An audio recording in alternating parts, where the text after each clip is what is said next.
setiap hari karena penyertaanmu.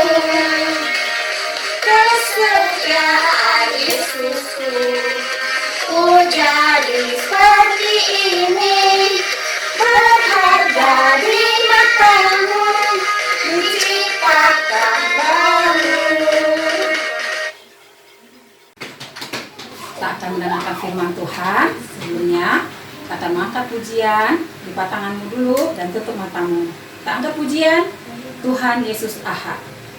Tuhan Yesus Ahad, Allah yang mengherankan, yang lalui semua jalan-jalan agar dapat mendekatiku. Sungguh senanglah saat disentuh oleh tangan Tuhan Yesus, tangan penyembuh. Sungguh indahlah saat juru selamat ada di sisi Ahad. Terima kasih Tuhan Yesus atas pagi yang cerah yang Tuhan berikan kepada kami. Kami telah memuji, memuliakan nama Tuhan, dan pada saat ini kami akan mendengarkan firman Tuhan. Urapi hamba-Mu yang akan menyatakan kebenaran firman-Mu, dan berkati kami semua Tuhan yang mendengarkan, sehingga firman-Mu Tuhan boleh tertanam dan tumbuh di dalam hati kami. Terima kasih Tuhan Yesus, kami siap mendengarkan firman Tuhan. Haleluya, amin. Hai, hari ini kita mendengarkan firman Tuhan tertulis di dalam Amsal 3 ayat 5 yang berkata seperti ini.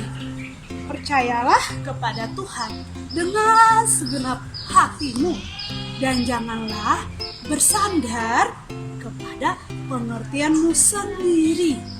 Nah, Tuhan mau bilang bagi kita harus percaya sungguh-sungguh dengan Alkitab, dengan firman Tuhan, dengan Tuhan Yesus. Ada sebuah cerita di Alkitab. Ada seorang anak perempuan, gadis kecil. Dia mendengarkan firman Tuhan dari orang tua, atau dari kakak sekolah minggu, atau dari pendeta, atau dari guru agama. Dia dengarkan sungguh-sungguh. Dan bukan cuma didengar, di hatinya ada Tuhan Yesus. Dan dia juga melakukan yang perintah Tuhan di Alkitab. Nah, coba kita dengarkan suara apa ini ya.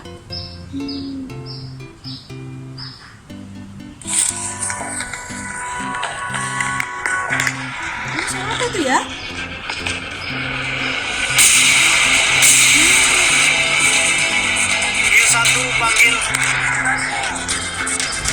Nah, itu adalah sebuah perang. Nah, anak gadis kecil tadi adalah seorang anak Israel. Jadi pada waktu dia masih kecil, ada perang di Israel. Dan kata Alkitab, Israelnya kalah. Karena Israel kalah, wah, orang-orang Israel ditawan itu dibawa keluar dari Israel ke kota atau ke negara musuh. Dia termasuk anak perempuan kecil tadi. Wah, ternyata dia tinggal di rumah pemimpin perang atau panglima perang. Dia di sana membantu istrinya panglima perang itu. Nah, dia tidak menangis dan dia tidak marah-marah. Dia melakukan yang terbaik karena di hatinya ada Yesus. Jadi kalau ada di hati Tuhan Yesus, dia akan lakukan yang terbaik. Dan dia menyenangkan orang-orang di rumah. Nah, satu kali dia mendengar bahwa suaminya atau panglima perang tadi sakit kusta. Dan sudah dibawa ke dokter dan dibawa kemana-mana tidak sembuh-sembuh. Akhirnya Pak Panglimanya menjadi sedih. Istrinya juga jadi sedih. Ya, bagaimana ini? Gak sembuh-sembuh penyakitmu, apa yang harus kita lakukan? Dan ternyata rajanya juga sedih. Kenapa? Karena nanti tidak ada yang memimpin perang. Karena pemimpin perangnya sedang sakit, tidak bisa lagi berperang. Akhirnya anak gadis kecil tadi kasihan ya.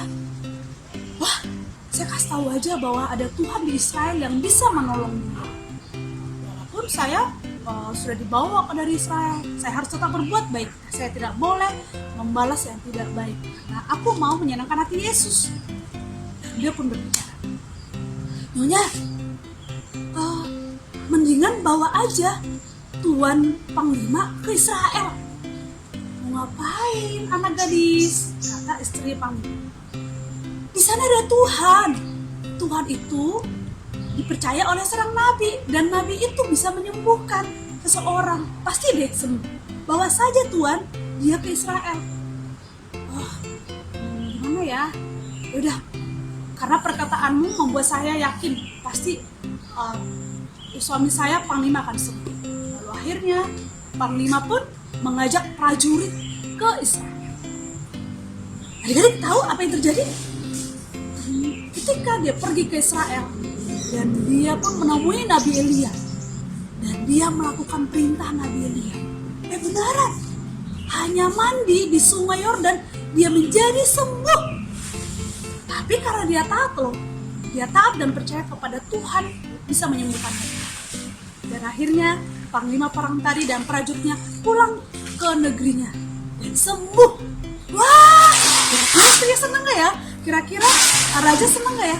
Senang pasti. Dan mereka bangga kepada Tuhan yang bangsa Israel. Dan Panglima tadi dia percaya loh kepada Tuhan, bukan cuma sembuh tapi dia percaya kepada Tuhan. Nah, adik-adik, hanya seorang anak kecil bisa membuat seseorang menjadi percaya kepada Tuhan. Dia berani berkata tentang Tuhan Yesus, dia berani tentang kehebatan Tuhan Yesus, sehingga Panglima perang tadi menjadi sembuh dan menjadi percaya kepada Tuhan. Nah, adik-adik, Tuhan juga mau kita mengatakan tentang Tuhan Yesus kepada siapapun, mengatakan tentang kebaikan Tuhan Yesus kepada siapapun, mengatakan tentang kehebatan Tuhan Yesus kepada siapapun. Caranya bagaimana? Jangan lupa, ketika dengar firman Tuhan dari kakak sekolah minggu, dari mama papa atau dari siapapun, dengarkan baik-baik. Atau dengan membaca Alkitab, baca dengan baik-baik, dan mari kita lakukan sama-sama. Nanti Tuhan Yesus akan berikan kamu kehebatan untuk menceritakan tentang Tuhan Yesus, sehingga Tuhan Yesus menjadi banyak didengar oleh orang lain, menjadi percaya.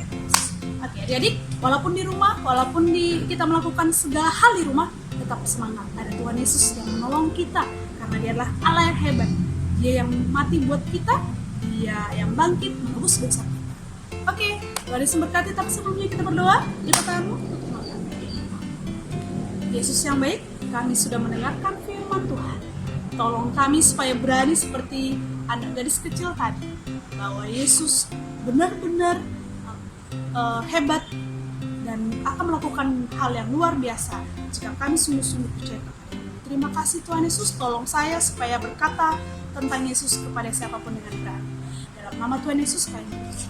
Ya, amin. Dadah, Tuhan Yesus memberkati, selalu semangat. Yeay! Shalom adik-adik, hari ini kita akan buat kreativitas. Siapkan dulu ya alat-alatnya. 2 kertas origami dengan warna yang berbeda, gunting, spidol, pensil, lem, karton. Di kertas origami yang pertama, kedua ujungnya kita rekatkan,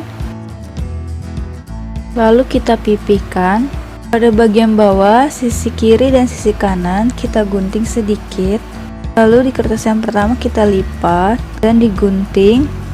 Di kertas yang kedua, pojok kanan dan pojok kirinya kita gunting sedikit, lalu kita tutup. Setelah itu, pada bagian atas kertas origami kita buat gambar setengah lingkaran, lalu kita gunting. Setelah itu, di kertas origami yang kedua kita buat gambar seperti lelehan coklat, lalu kita tempelkan gambar lelehan coklatnya di kertas origami yang pertama, lalu kita gunting sisanya. Lalu pada sisa kertas origami kita gulung untuk menjadi stik es krimnya. Lalu pada bagian bawah es krim kita lubangi sedikit untuk memasukkan stiknya. Setelah itu kita jiplak es krim di kertas karton, lalu kita gunting. Lalu kita tuliskan ayat hafalan minggu ini, Amsal 3 ayat 5. Percayalah kepada Tuhan dengan segenap hatimu, dan janganlah bersandar kepada pengertianmu sendiri. Lalu kita tulis nama dan tanggal 21 Juni 2020. Nah, hasilnya akan menjadi seperti ini ya adik-adik. Jangan lupa sekreativitasnya difoto dan dikirimkan ke kakak sekolah minggu. Terima kasih, Tuhan Yesus memberkati. Shalom, selamat hari Minggu adik-adik. Apa kabar semuanya? Semuanya tetap sehat kan? Oh ya, adik-adik, untuk pengumuman minggu depan, untuk sementara ini masih tetap kita akan beribadah sekolah minggu dari rumah dulu. Jadi adik-adik harus tetap semangat ya ibadah sekolah minggunya. Jangan malas-malas ibadahnya. Oh ya adik-adik, adik-adik juga harus jaga kesehatan ya. Jangan keluar rumah dulu kalau tidak penting. Dan jangan lupa berdoa sama Tuhan Yesus supaya virus corona ini cepat selesai dan kita bisa bertemu kembali di gereja untuk sekolah minggu kembali. Terima kasih, God bless you.